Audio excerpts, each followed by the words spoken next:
3 p.m. So we're officially going to kick off. This is the 5 days of Focus Live, and I am Keita Williams. I am the founder and chief strategist of Success Bully. Success Bully is an elite accountability practice, so that makes me a professional butt kicker. So my coaching practice focuses all on goal setting, accountability, tracking, getting it over the line. That's what we do. We like to work with high performing type A's who may or may not be stuck. We want to help you take your great to greater. So I like to work with folks who got 98% going on and they just need that 2% to get their competitive edge. And so the 5 days of focus is actually a challenge that we do every 6 weeks. And so we've been building a community around this challenge, and it's a 5-day challenge to help you get clear on your goals, break them down into steps so that you walk away with an action plan so you can go and execute on your own to bring your big, hairy, audacious goal to life, or you're more than welcome to work with my team. So once again, the 5 days of focus actually starts on August 3rd. So stay tuned. There'll be lots of correspondence around that. We have concierges to guide you through the process. So say hello to Maggie. Maggie has letters N through Z. So if your first name begins with letters N through Z, Maggie is your personal concierge.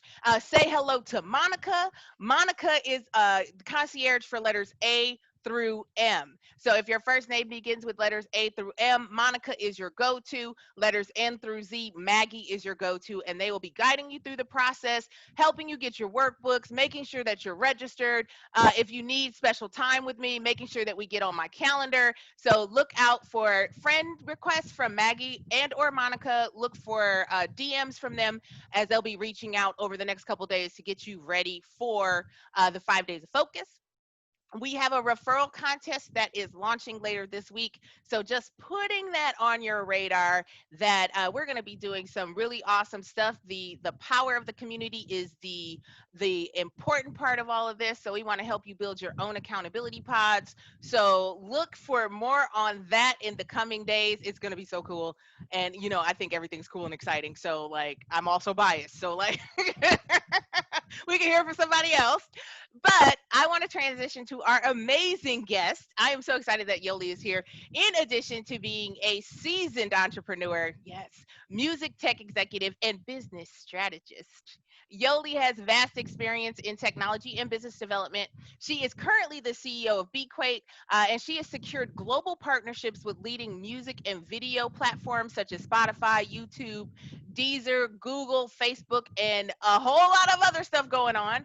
In her most recent work, she's been doing a lot of, she's created an all-encompassing platform that's an end-to-end solution. I love saying this, end-to-end solution that powers established music companies to scale their businesses, expand their scope of services, increase their revenues, and doing it seamlessly. Did I do it right? Yoly, did I get it? Absolutely. Did I get it right? Did I get the elevator pitch? You're killing it as usual. Thank you. She is passionate about democratizing the complexities of the legacy industry that is music through innovation, increasing women's representation in the industry, and supporting the advancement of women founders across all industries. And she is also a Success Bully completer in the sense of Yoly recently completed our Your 90-Day Way coaching sprint. More on that later. We're opening the doors for that in a few couple weeks.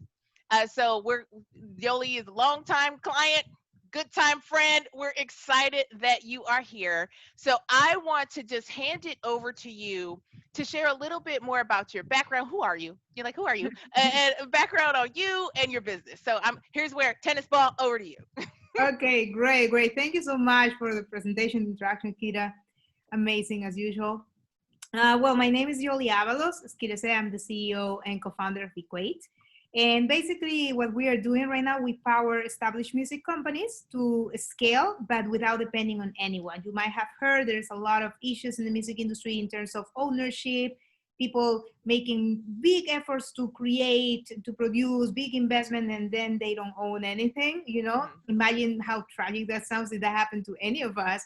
So Right. we're trying to really change that by putting the power in the right hands. We made all the effort in building all the infrastructure, all the global deals, everything you need, and then we just give it to them, ready to go. And as Kita said, end to end.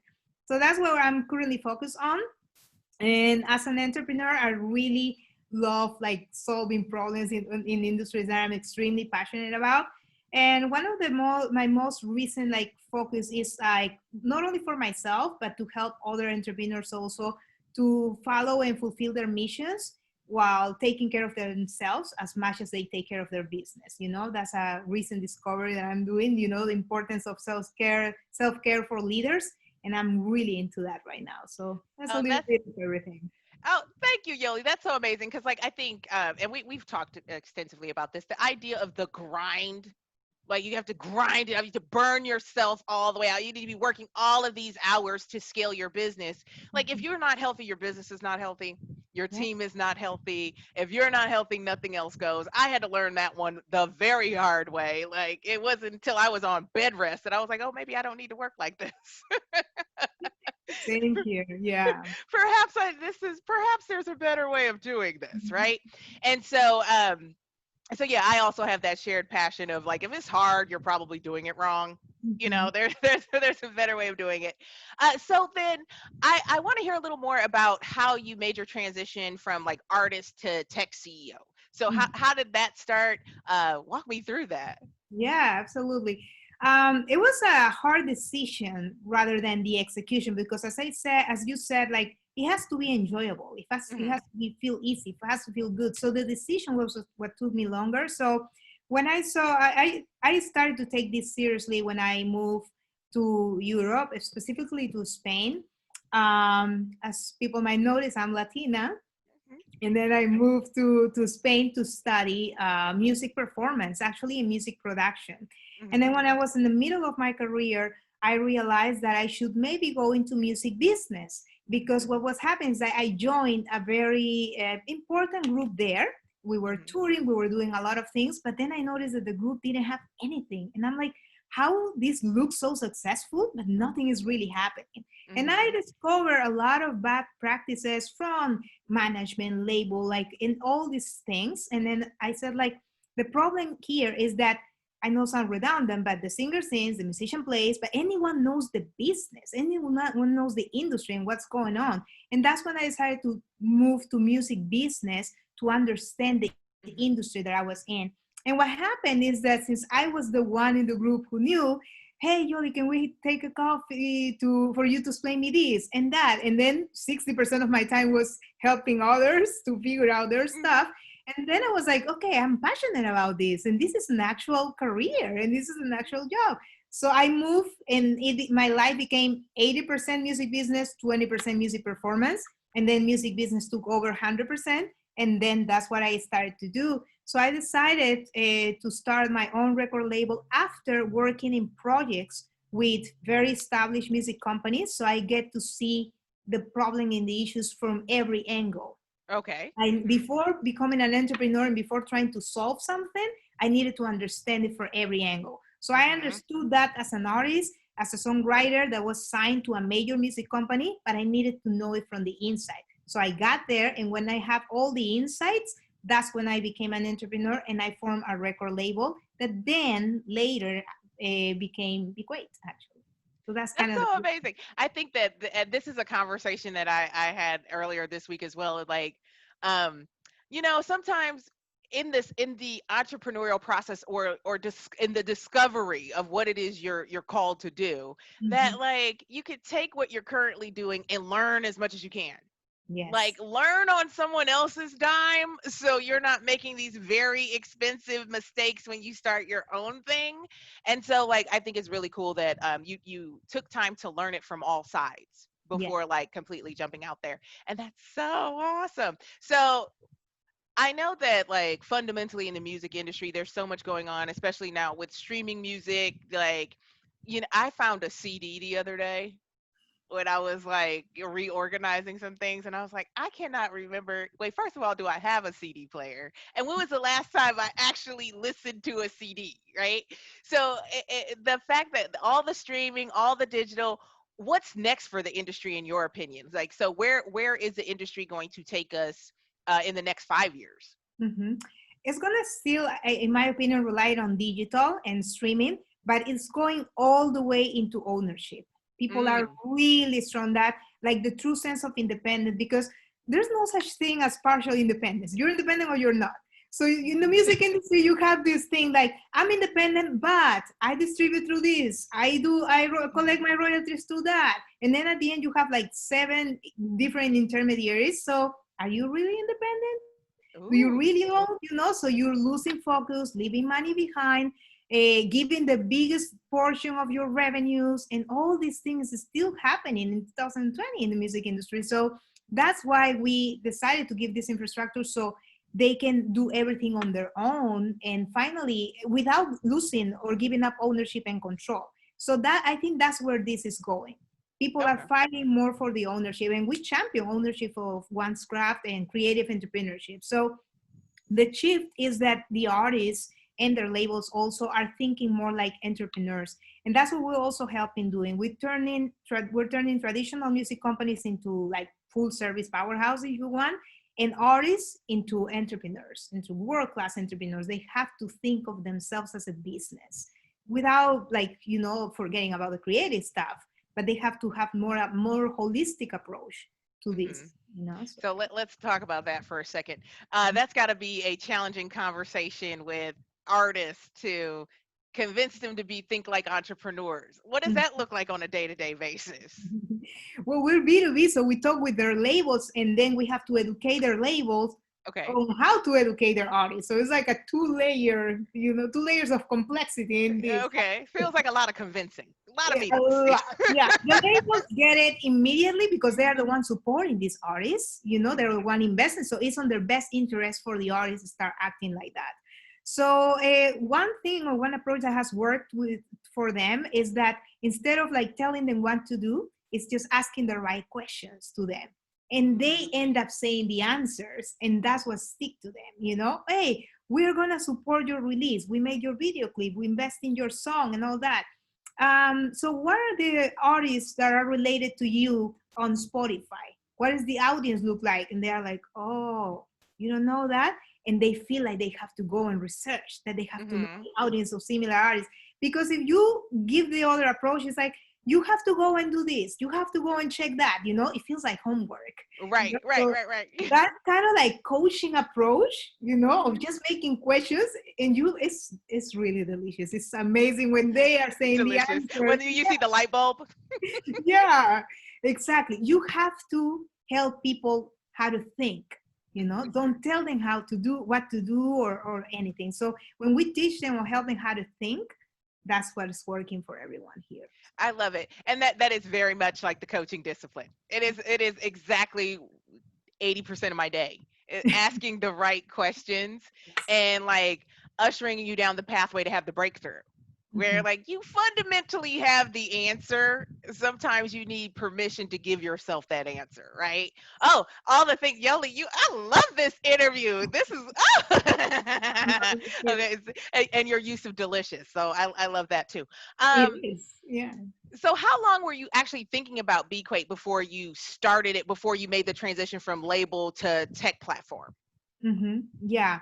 That transition wasn't so long, so I would take it one step behind that. That is Uh, when I started the label, because mhm. I actually have a job by then. Okay. So So that's you what were I love. side hustling and running a label. Okay, let's be Yeah, clear about that. that's what I love side hustlers, because it is possible, It but is it's really totally possible. difficult. I was working full time, studying, and then building my record label all It's at the all same. possible. It's all possible. Sometimes I look back and I'm like, how did I really do it? Like, how am I alive and healthy? Wait, what's going on? Is that a miracle?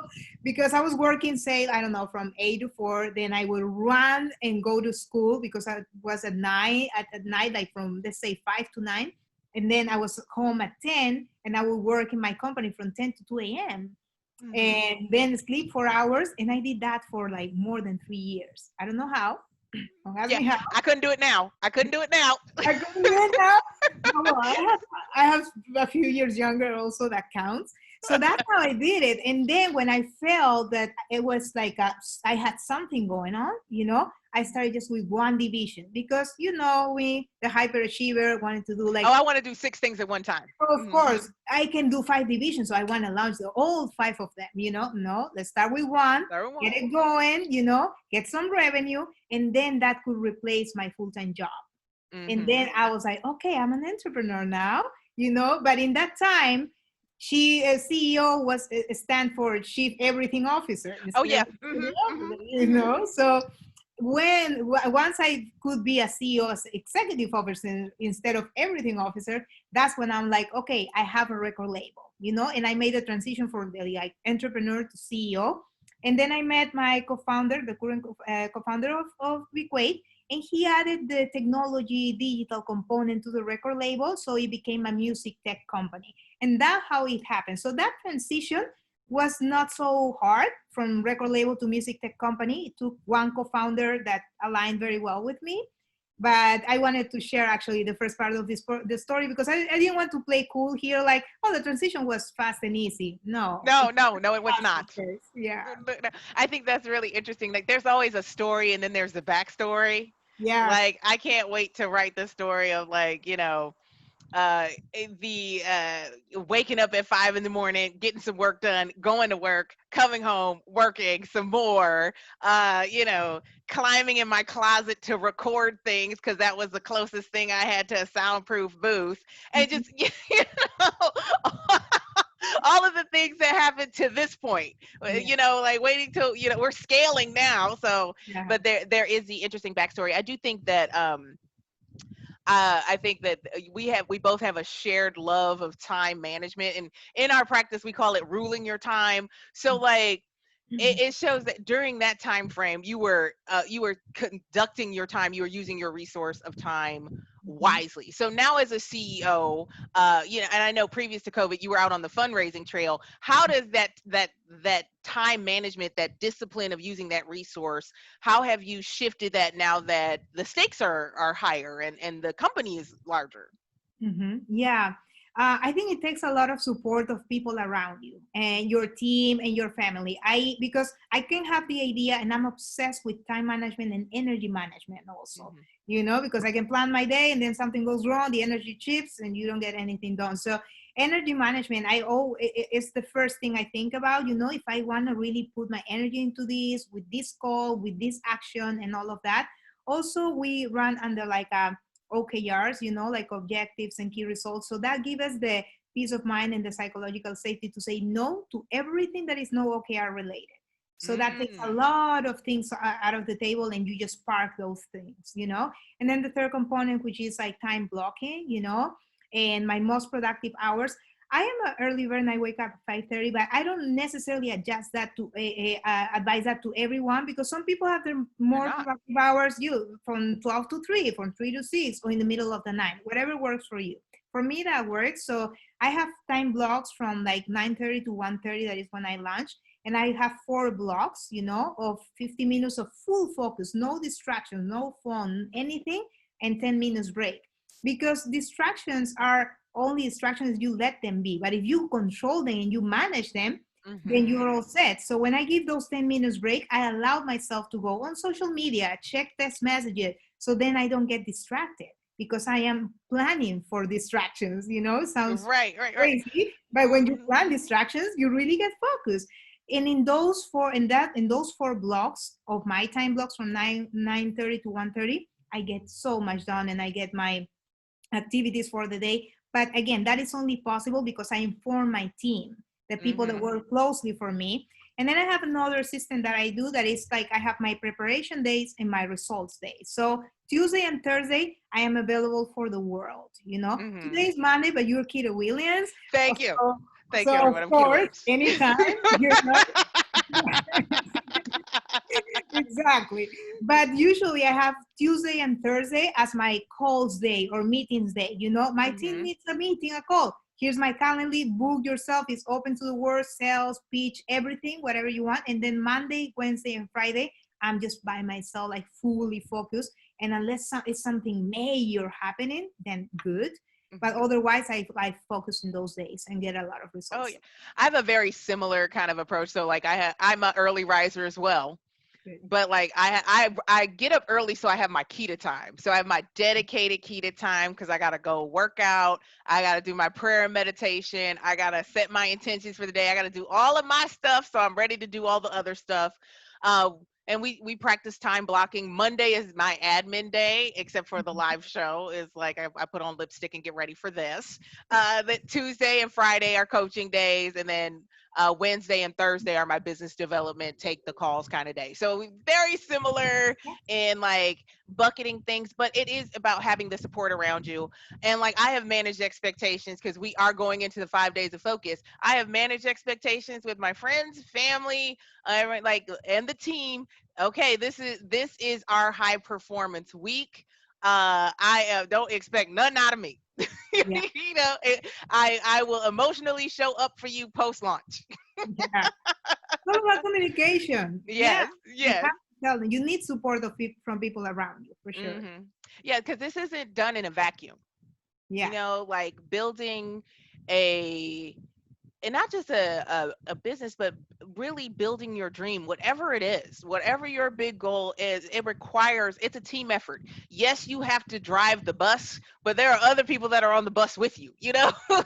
like, and the more you can kind of lean into that, the better. So now, um, you experienced COVID-19, like all of us. It has been profound in how it has impacted our businesses and how Mhm. it's kind of impacted the way we live, we work, we connect. So how did you have to adjust your goals for the company when the pandemic, because you were like on the road raising the monies, but shaking hands and kissing babies. Yeah. So like how did you have to pivot during this time of great disruption, or what are they, or uncertainty? What are they saying on the news now? I don't know what we're calling it now, but during the pandemic, In the new normal, right? the new normal. Yes. Yeah. Well, I mean, yes, like we rely for sales, we used to rely a lot in what we call direct channel, because that works very well in our industry. Industry events, so you build leads and pipeline, and then you go on meetings. And I was on the road all the time, as you said. So also, people in my industry had to get comfortable with closing major deals virtually. So it didn't took just me; it was everyone, and that was very beneficial, and that was good. That's when the first thing I did, is obviously talking to the team so anyone panic. And then we made a business continuity and high growth plan. We had our entire year plan. I just took it like a piece of paper and just threw that away because this is a different world. If I would sit and cry over that, I didn't have time to waste. Right. Right. So I just made a deep breath, threw that away, and made my business continuing and high growth plan. And that's when I decided to turn my company into what is called a projectized organizational structure. When we forget about areas and titles and everything, and we start running into projects. So every core service or ancillary service that we have, we treat it as a business division and as a project. And some team members that are key members of our team and they step up became project leaders. So they feel this sense of ownership. We love our team and we feel that they all are very powerful. So we didn't need to empower it. So just help them unlock their power and just give them a project to own and to run.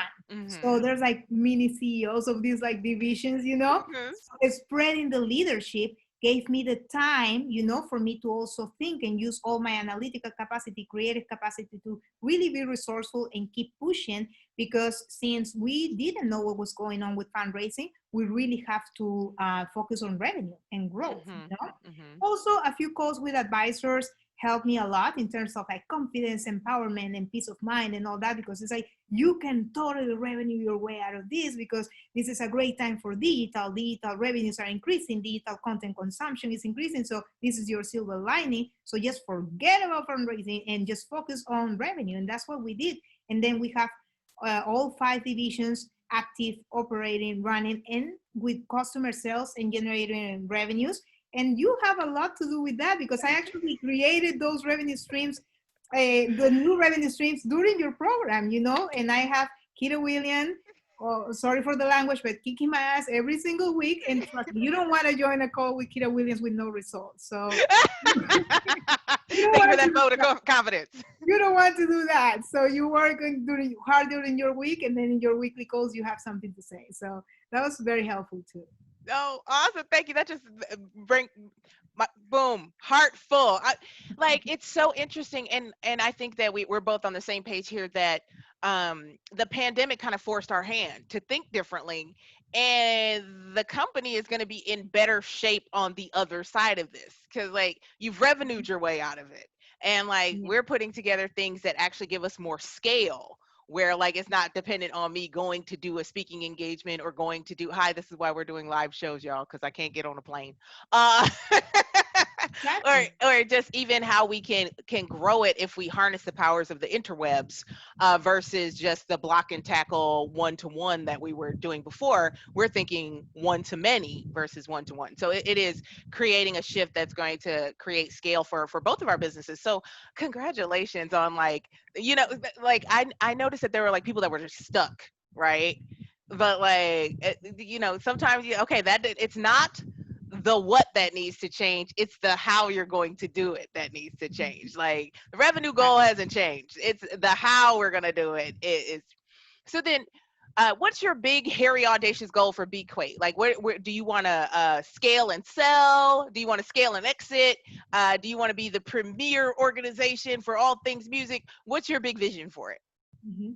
We want to increase our global market share because connected to the previous question, also something that happened in this pandemic is that we got clients from markets that we were not even advertising or doing any marketing action and all that. We closed clients in Asia, in Europe, in Africa. So it's like, why are we looking only to the markets that we know? Why our life revolves around US and Latin America only? That's where we are based, yes, but there's more world out there that we can actually. There's more world out there, who knew? Yeah, exactly. And we were not really taking advantage of that. And now that people are comfortable on like closing deals, virtually, then that's what we want to do. We really want to close more clients in Asia, Europe, Africa, and of course in the markets that we are, and become the go-to platform for integral solutions for established music companies. That's like the ultimate goal, a global. Awesome. And so, what other things are you doing to to empower your team to grow into this vision? What else are you doing to kind of get everyone aligned on that? Mm-hmm. I think that this sense of like ownership, like they own a project, they run a project. Hmm. There are areas and areas. Some of them don't necessarily run a project, but they support other projects. So the fact of telling, it takes more time in terms of delegation because you cannot just delegate a task and all that. We're taking the time to explain why it's important and how it impacts the overall goal and vision, so everyone knows that what they are doing matters, and that has helped a lot in terms of accountability, commitment, and all of that. And then that all the things that are happening are not coming from me or from just one person, because they Hmm. are pushing each other. Also, Hmm. because if this doesn't happen and you don't do this, then my project is not going to get to this point, or we're not going to get this goal. So there's this internal kind of like accountability happen, and it happened naturally. That's what I love about it. So that's how we're empowering each Yay. other actually. Awesome. So, like, let's talk a little bit about like self-care, because I know we were talking about the burnout and managing yourself. So now that we're essentially quarantining for one, for the most part, I think we have that shared experience. Have you developed any new or weird habits in isolation? Like what are some new things that you're doing since you've been home so much? Yeah, well, I'm obsessed with self-care right now, and Hmm. with rest also. I didn't used to rest too much. Leaders rest, and that's what people should make peace with that idea, because it's also the internet. We have all this like hustle porn and like the 24/7 Right, non-stop always no on, days always off on. and all this stuff. And that's not necessarily good actually. So I have my morning routine that is like sacred for me. Hmm. That's why I wake up so early, because I have to take care of myself before I let the world in. That's kind of Hmm. like my number one rule. So I wake up 5:30, I do my workout. Then after my workout, I have what I call my hour of power, when Yeah. I do my 20 minutes meditation, 10 minutes prayer. I also do like 10 minutes of what I call growth reading, because I read books, but I have this one book about stoicism that is very good in this time. So uh, I read that, like it's a couple Mhm. of pages and all that, to really get in the spirit and start the day strong. and then some breath work and all of that, right? Then before I start working, I would journal for sure. My days are way more productive when I journal. Mm-hmm. Then breakfast, and I'm ready to go. And then that's when I start my time block of focus that I mentioned before. So that's pretty much how it happens in my morning routine. But I always tell people, like, a successful day starts the night before, actually. Oh If yes. you mess that one up, forget about morning routine and everything, so Oh yes. One of my mentors used to say, what you sow at night, you reap in the morning. And so mm, like that's something that we always kind of focus in on in the coaching practice, is like set yourself up for success. So the night before, write out those 6 high impact things you're going to focus on, who you're going to connect with, and what's priority, so that you're starting your day proactive versus reactive. yes. I'm going to teach a class on email soon. Oh, Because I have my whole idea around email is, your email is not my email. you know, yes, yes. we have a time block for me to send out correspondence, and we have a time block for me to answer correspondence. I do not knee jerk reaction to email. Unless you say, Keita, I have a check for you, do not expect an urgent response. Exactly. But you're managing expectations, so that is great. Yeah, I have an out of office. I'm going to set up an out of office soon. Okay, so what we're getting ready to land the plane here. So what's your advice for our community of goal getters? This is an amazing community of folks that want to achieve their big hairy audacious goal. So what's your advice for them? Mm-hmm. I think purpose, that's what really fuels. And I know that I might sound like they might have heard that everywhere, but it's not necessarily an easy journey. So you have to really have purpose and a lot of like love and passion for what you're doing. And a key thing for that is like decide what you really want to solve, something that breaks your heart and you want to solve it for real. And that will really fuel and give you like the necessary strength to keep going and keep going. That's one thing. Take care of yourself, because I know that what is expected from founders is like achieve this and close that and all of this. But I have Mhm. learned the hard way, that when you take care of yourself, all the results come. Take care of your key relationships as well. And I know that I'm not really giving this answer too much like in a business side of things, but that is important. You are important. You are the business. So you have to Mhm. make sure that you are okay. So that's pretty much like my advice. Do something that you truly love, solve something that breaks your heart, take care of yourself, and set goals, because that's what is going to really keep you on track. When we are like a little bit of all over the place trying to improvise in the day by day, then a year goes by and you're like, what happened? What did you achieve? You have to understand where are you going to put every minute of your time. Does it add value to this? And as Kira was saying about the emails also, like that's someone else's to-do list that they're like kind of pushing to you. So every time that you're going to invest 1 minute, Mhm. the thing that I'm going to do in this 1 minute adds value to my purpose or my end goal. And if the answer is not, is no, or is not hell yeah, then don't do it. It's basically that. Okay, so now I just got coached. Thanks for coaching the lights out, Yoli. I'm like, yes, if it doesn't add value, don't do it. Exactly. I just asked my question. I asked that question to myself before I'm gonna do everything, and it has become so light because before I was a little bit of an overthinker. Mhm. But Mhm. maybe you should do it. But maybe it can work. But maybe this, maybe that, and then you made a lot of excuses and things. Does it this add value? Yes or no? It's a simple answer. No. I keep going with my life. That's it. Oh my goodness. So that was amazing. So like we got some notable quotables. Leaders rest. Thank you for capturing that, Monica. The why is super critical. Okay, were there any questions? Okay, we did answer the power hour question. All right, with that, thank you so much, Yoli. This was a spirited conversation. I absolutely adore you. Thank you for being a beacon during a time that makes no sense. And I'm so glad that you are seeing a powerful results in your organization. I can't wait to see you on the cover of Forbes. I can't wait. I can't wait. Or Variety. I can't wait. I can't That's wait so, to see you on that's the so much. cover. I Yes. cannot wait. And so with that, if we have any other follow-up questions, I'll ping you in the response. Yeah. Thank you so much for your time. Thank you for sharing and pouring into the 5 days of focus community.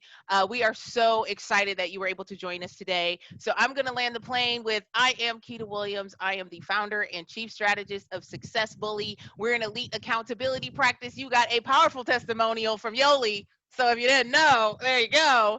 The 5 days of focus is set to start on August 3rd. So look for more information on that from all of us. You will receive concierge.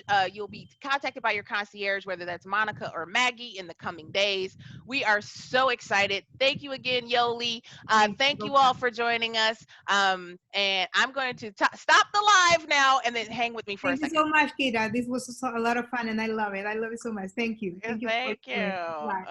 Bye.